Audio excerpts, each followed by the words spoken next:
যুবকদের ভালোবাসার মানুষ আসিফ হুজুর কি বলে সবাই শুনুন। যার সঙ্গে বাজে ব্যবহার করছেন, তিনি অনেক বাজে ব্যবহার করছেন, অনেক কষ্ট দিচ্ছেন, অনেক অত্যাচার করছেন, অনেক জুলুম করছেন, কিন্তু সে কিচ্ছু বলছে না, সে একদম চুপ।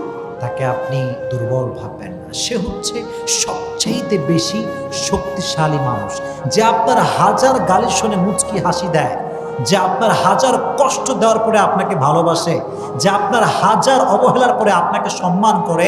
তাকে আপনি দুর্বল মনে করবেন না। সে হচ্ছে সবচাইতে শক্তিশালী ব্যক্তি, সে হচ্ছে সবচাইতে শক্তিশালী পুরুষ, সে সবচাইতে শক্তিশালী নারী, কারণ তার কাছে ধৈর্যের মতো সবচাইতে বড় হাতিয়ার আছে। নারী হচ্ছে আমাদের মায়ের জাত, এখন কি নারী হচ্ছে আমাদের বোনের জাত।